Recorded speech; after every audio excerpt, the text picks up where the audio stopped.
రమణమూర్తి గారి పైన జరిగిన దాడి, హిందూ మతం పైన జరిగిన దాడి, ప్రశ్న పైన జరిగిన దాడి, ప్రజాస్వామ్యం పైన జరిగిన దాడి. అదే ఆ ఫోటో ఇక్కడ సార్. రమణమూర్తి గారు శ్రీకృష్ణుని విరాట్ స్వరూపంలో దశావతారాల శిరస్సులు ఉంటాయి. మరి శ్రీకృష్ణ పరమాత్ముని శిరస్సు స్థానంలో ఒక రాజకీయ నాయకుని శిరస్సు ఎట్లా ఉంటది, తల ఎట్లా ఉంటది అని ప్రశ్నించడం.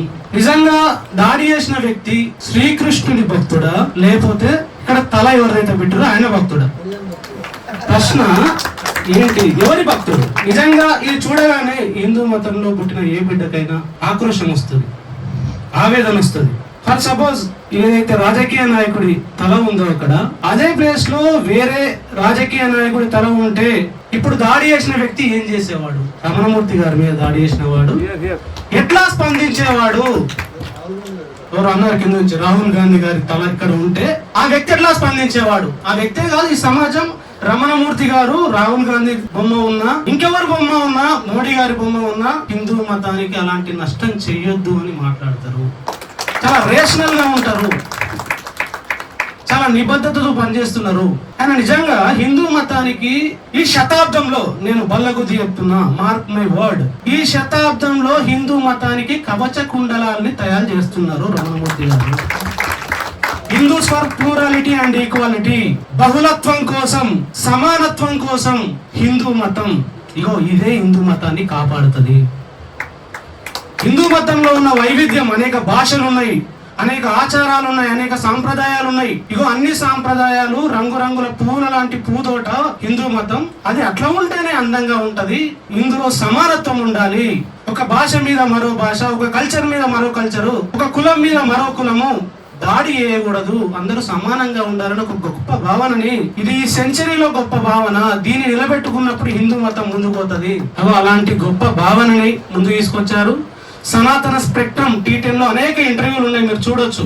హిందూ మతంలో హిందూ పురాణాలని, భగవద్గీతని, వేదాలని, ఉపనిషత్తులని ఇగో ఇంత గొప్పగా చదివి సాక్ష్యాధారాలతో సహా, నేను ఏది అడిగినా వెంటనే మీ దగ్గర సాక్ష్యం ఉందా చూపించండి సార్ అంట వినయంగా. ఆయన తీస్తారు, తీసిగో ఈ పురాణంలో లేదు, భగవద్గీతలో, వేదాలలో ఇగో ఇక్కడ చెప్పారు అని ఆయన ప్రేమను బోధిస్తాడు. రమణమూర్తి గారు ఒక ప్రేమ అమృతాన్ని మోసుకెళ్తున్నాడు. ఈ విద్వేషాన్ని భారతదేశం మొత్తం ఊరిపోస్తుంటే అగో ఆ ప్రేమామృతంతో దాన్ని శుద్ధి చేసే ప్రయత్నం చేస్తున్నారు. హిందూ మతాన్ని ప్రేమామృతంతో కాపాడే ప్రయత్నం చేస్తున్నారు. అగో ఆయన చేస్తున్న తెలుగు రాష్ట్రాలనే కాదు, భారతదేశంలో ఎవరు ఇలాంటి ప్రయత్నం చేస్తున్నారేమో నాకున్న పరిమిత జ్ఞానంలో నాకు తెలియదు, కానీ రమణమూర్తి గారు అంత గొప్ప పని చేస్తున్నారు.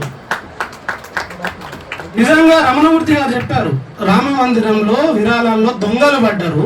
నిజంగా రాముడి మీద ప్రేమ ఉంటే ఎందుకు దొంగతనం జరిగిందని అడగాలి. దొంగల మీద ప్రేమ ఉన్నట్టుంది వీళ్ళకు, నిజంగా దొంగల మీద ప్రేమ ఉన్నట్టుంది. అందుకనే రాముడి గురించి మాట్లాడిన వాళ్ళ మీద దాడి చేస్తున్నారు. వీరు రాముని వారసులా, దొంగల వారసులా? వీళ్ళు రాముని వారసులా, దొంగల వారసులా?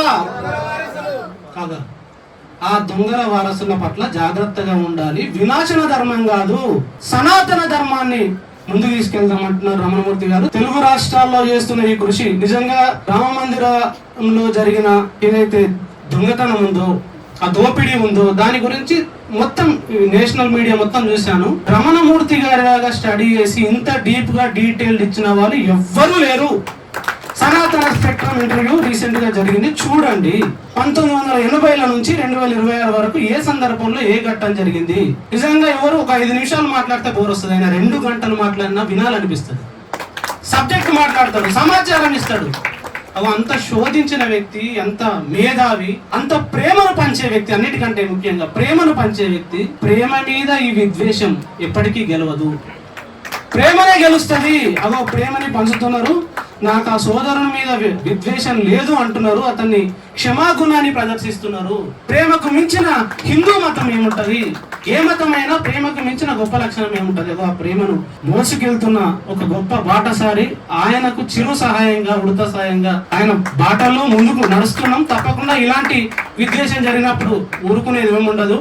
నిజంగా రమణమూర్తి గారికి తెలుగు రాష్ట్రాల్లో ఉన్న సైన్యం సహచరులు, సైన్యం అని ఎప్పుడు అన్నారు, సహచరులు. నిజంగా వాళ్ళు అనుకుంటే ఏదైతే కశ్యప్ రెడ్డి అంటోని 2 నిమిషాల్లో కన్నీడ కూర్చోబెట్టే శక్తి కానీ వాళ్ళు రమణమూర్తి గారు శాంతిని కోరుకుంటున్నారు. అహింసా మార్గంలో ప్రయాణిస్తానని జీవితాన్ని దానికి అంకితం చేసినారు. ప్రేమలు పంచాలనుకుంటున్నారు. అగో భారత రాజ్యాంగాన్ని గౌరవించే లక్షణం జై భారత్ కార్యకర్తలకు ఉంది, రమణమూర్తి గారికి ఉంది. కాబట్టి చట్ట ప్రకారం పోయి చట్టాన్ని ఆశ్రయించి అలాంటి తప్పు మరి ఎవరూ చేయకూడదు అంటే చట్ట ప్రకారం శిక్షించాలి అని ఆ మార్గం వైపు అందరికీ ఒక కనువిప్పు. నిజంగా దాడి చేయగానే వెంటనే రిటాలియేషన్, ఒక కోపం వస్తుంది. అలాంటి కోపం కాకుండా ఒక సహనంగా ఒక ప్రేమను ఇంకా పంచుతున్నారు. ఎంత ప్రేమ ఉందో ఆయనలో. నిజంగా మీ సముద్రం అంతా ప్రేమను అర్థం చేసుకోవడానికి ఎవరైతే విద్వేషాన్ని ఊరిపోస్తున్న వాళ్ళకు మీరు చూడండి, రమణమూర్తి గారి వీడియోలు చూడండి. ఒక్కసారి మీ బుర్రల్లో ఉన్న రెడ్ చిప్ ను పక్కకెట్టి చూడండి. ఆ రెడ్ చిప్ మీకు కూడా ప్రమాదమే, దేశానికి ప్రమాదమే, హిందూ మతానికి ప్రమాదమే. ఆ రెడ్ చిప్ పక్కన పెట్టి రమణమూర్తి గారి ప్రసంగాలు చూడండి, ఆయన ఇంటర్వ్యూలు చూడండి. తప్పకుండా మీలో పరివర్తన వస్తుంది. తప్పకుండా అందరం కలిసిమెలిసి బతకాల్సిన భారతదేశంలో భవిష్యత్తు భారతదేశానికి ఒక మంచి బాటలు వేస్తూ హిందూ, ముస్లిం, క్రిస్టియన్ ఒక నాకు చాలా ఇన్స్పిరేషన్ అనిపించింది. ఇప్పుడు ఒక యుద్ధం గెలవాలంటే ఒక ఫిలాసఫర్ చెప్తాడు, మన వాళ్ళే కాదు పక్క వాళ్ళు కూడా దాన్ని అంగీకరించాలి. గెలవడం అంటే ప్రేమతోటి గెలవాలంటే. నిజంగా గోవధను నిషేధించాలని ముస్లిం సోదరులు, క్రిస్టియన్ సోదరులు, దళిత సోదరులు, హిందూ సోదరులు అందరూ కలిసి అడగడం అంటే నిజంగా ఎంత ప్రేమను పంచుంటే, ఎంత ఎట్లా చెప్పుంటే ఎట్లా కన్విన్స్ చేయగలుగుతారు. ఒక సోదరుడు డైరెక్ట్ గా వచ్చి కాషాయాన్ని ధరించి మాట్లాడడానికి ఎంత ప్రేమను, నిజంగా ప్రేమను నూరిపోసినప్పుడు కదా. అది కదా సనాతనము. అందరు గౌరవిస్తారు కదా. Thank you sir. నిజంగా ఫ్యూచర్ జనరేషన్ కి మీరు ఒక రోల్ మోడల్. మిమ్మల్ని కాపాడుకుంటాం మేము, తప్పకుండా మీ వెంటుంటాం. కాబట్టి రమణమూర్తి గారు లాంటి వాళ్ళు ఒక అరుదైన వ్యక్తిత్వం. ఆయన జ్ఞానం కూడా అరుదైనది. ఆయనని కాపాడుకుందాం. డీజీపీ గారు వెంటనే రమణమూర్తి గారికి రక్షణ కల్పించాలి. ప్రతి ఒక్కరు డీజీపీ గారు వెంటనే, రమణమూర్తి గారికి వెంటనే. జై భారత్, జై భారత్.